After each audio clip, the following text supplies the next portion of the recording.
अपने चारों तरफ देखिए, ये जो इमारतें, सड़कें और पुल हैं, ये सब ज्यादातर एक ही चीज से बने हैं, कंक्रीट।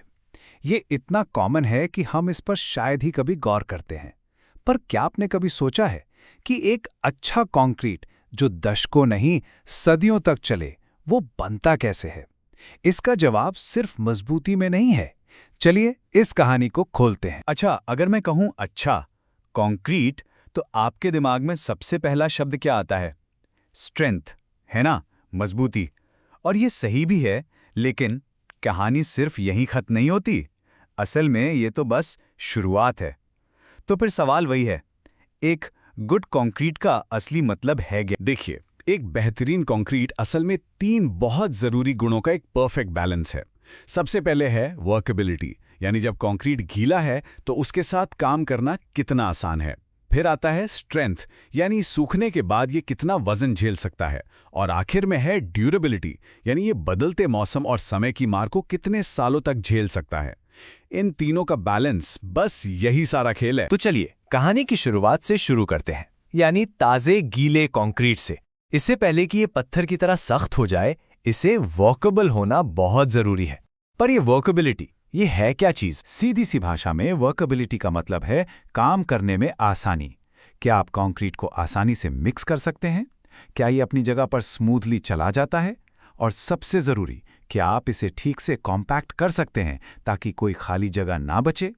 अगर इन सब का जवाब हाँ है, तो आपका कंक्रीट वर्केबल है। ठीक है, ये सुनने में तो अच्छा लगता है, पर एक चलती हुई कंस्ट्रक्शन साइट पर इसे नापेंगे कैसे?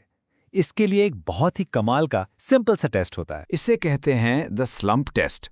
सोचिए, एक कोन के आकार के मोल्ड में ताज़ा कंक्रीट भरा और फिर उसे उठा लिया। अब जो होता है वो सब कुछ बता देता है। अगर कंक्रीट थोड़ा सा नीचे बैठता है लेकिन अपनी शक्ल बनाए रखता है, तो यह है ट्रू स्लंप, मतलब मिक्स एकदम परफेक्ट है। अगर वो एक तरफ से टूटकर फिसल जाता है, तो यह है शियर स्लंप, मतलब मिक्स में जुड़ाव की कमी है। और अगर वो धड़ाम से गिरकर पूरा फैल जाए, उसे कहते हैं कोलैप्स। साफ मतलब है मिक्स में पानी बहुत बहुत ज्यादा है। तो क्या हर काम के लिए हमें हाई वर्केबिलिटी चाहिए? नहीं, बिल्कुल नहीं। ये पूरी तरह से इस बात पर डिपेंड करता है कि आप बना क्या रहे हैं।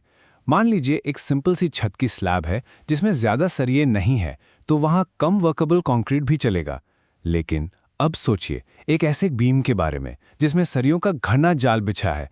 वहां आपको हाई वर्केबिलिटी वाला कंक्रीट चाहिए ताकि वो हर कोने, हर गैप में आसानी से पहुंच सके। चलिए अब बात करते हैं कंक्रीट के सबसे मशहूर गुण की, उसकी स्ट्रेंथ की। एक बार ये सख्त हो जाए तो इसकी ताकत कमाल की होती है। पर इस ताकत का राज क्या है? ये सिर्फ सीमेंट और पत्थर का खेल नहीं है। इसका असली राज एक बहुत ही खास रेशियो में छुपा है। कंक्रीट की ताकत को कंट्रोल करने वाला वो एक सबसे बड़ा, सबसे जरूरी फैक्टर है, वाटर सीमेंट रेशियो, यानी W/C रेशियो। सीमेंट के मुकाबले पानी की मात्रा। और इसका नियम बहुत ही सिंपल है, पानी जितना कम, स्ट्रेंथ उतनी ही ज्यादा। बस लेस वाटर इक्वल्स मोर स्ट्रेंथ। तो एक मिनट, इसका मतलब तो ये हुआ कि बस पानी कम करते जाओ और हमें सुपर स्ट्रॉन्ग कंक्रीट मिल जाएगा? नहीं, इतना भी आसान नहीं है।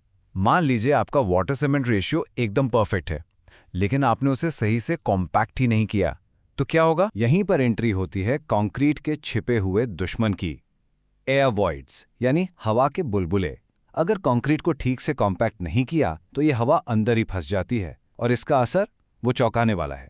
यहां देखिए, पूरी तरह से कॉम्पैक्ट किया हुआ कंक्रीट अपनी 100% स्ट्रेंथ देता है, लेकिन अगर उसमें सिर्फ 5% एयर वॉइड्स रह जाएं, तो उसकी स्ट्रेंथ करीब करीब 30% तक गिर जाती है। सोचकर देखिए, सिर्फ 5% खाली जगह आपकी कंक्रीट की ताकत को 30% तक कम कर सकती है। यही वजह है कि एक परफेक्ट वाटर सीमेंट रेशियो का कोई फायदा नहीं अगर कॉम्पैक्शन सही नहीं हुआ। ये दोनों साथ साथ चलते हैं। स्ट्रेंथ की कहानी में एक और हीरो है जिसे हम कहते हैं क्यूरिंग, या आम भाषा में तराई करना। कंक्रीट को अपनी पूरी ताकत पाने के लिए लगातार नमी की ज़रूरत होती है। अगर आप इसकी कंटिन्यूस क्यूरिंग करते हैं तो ये अपनी 100% पोटेंशियल स्ट्रेंथ तक पहुंचता है। सिर्फ 7 दिन की क्यूरिंग से भी ये लगभग 85% ताकत हासिल कर लेता है। और अगर क्यूरिंग की ही नहीं तो आप इसकी बहुत सारी स्ट्रेंथ को हमेशा के लिए खो देते हैं। ठीक है, तो हमने वर्कबिलिटी और स्ट्रेंथ को समझ लिया। अब आते हैं इस तिकड़ी के तीसरे और शायद सबसे अहम हिस्से पर, ड्यूरेबिलिटी। ये सिर्फ आज मजबूत होने के बारे में नहीं है, ये आने वाली पीढ़ियों तक मजबूत बने रहने के बारे में है। तो ड्यूरेबिलिटी है क्या? इसे कंक्रीट की अपनी रक्षा करने की शक्ति समझिए। बाहरी दुनिया के हमलों से लड़ने की ताकत, चाहे वो तेज धूप और बारिश हो, केमिकल अटैक हो या कोई भी ऐसी चीज जो उसे वक्त के साथ कमजोर कर सकती है। और ड्यूरेबल कंक्रीट बनाने का सबसे बड़ा नियम है उसे उसके माहौल के हिसाब से बनाना। एक ही कंक्रीट हर जगह नहीं चल सकता। जैसे एक घर के अंदर का बीम जो मौसम से पूरी तरह सुरक्षित है, वो माइल्ड एक्सपोजर में है, लेकिन एक ऐसी जगह जो भारी बारिश से तो बची है पर जमीन के नीचे है, वो मॉडरेट एक्सपोजर में है। और अब सोचिए एक ऐसी इमारत के बारे में जो समुद्र के ठीक किनारे है, जिसे खारी हवा और पानी का सामना करना है। वो सीवियर एक्सपोजर में है और उसे एक बिल्कुल अलग, बहुत मजबूत कंक्रीट की जरूरत है। तो हमने इन तीनों को अलग अलग देखा, वर्केबिलिटी, स्ट्रेंथ और ड्यूरेबिलिटी। पर सच्चाई यह है कि ये तीनों एक दूसरे से बहुत गहराई से जुड़े हुए हैं। आप इसे कंक्रीट का गोल्डन ट्रायंगल भी कह सकते हैं। ये एक चेन की तरह काम करता है। देखिए कैसे सब कुछ शुरू होता है अच्छी वर्केबिलिटी से। ये आपको प्रॉपर कॉम्पैक्शन करने देती है। प्रॉपर कॉम्पैक्शन उन खतरनाक एयर वॉइड्स को हटाता है जिससे कंक्रीट अपनी मैक्सिमम पोटेंशियल स्ट्रेंथ हासिल करता है। और यही मजबूत घना कंक्रीट आपको देता है सालों साल चलने वाली ड्यूरेबिलिटी। अगर इस चेन की एक भी कड़ी कमजोर हुई तो पूरी की पूरी बिल्डिंग कमजोर पड़ जाती है। तो इस पूरी कहानी का सबसे जरूरी सबक यह है, एक अच्छा कंक्रीट सिर्फ मजबूत नहीं होता, वो इतना वर्केबल होता है कि उस मजबूती को हासिल किया जा सके, और फिर इतना ड्यूरेबल होता है कि उस मजबूती को सालों साल तक बनाए रखा जा सके।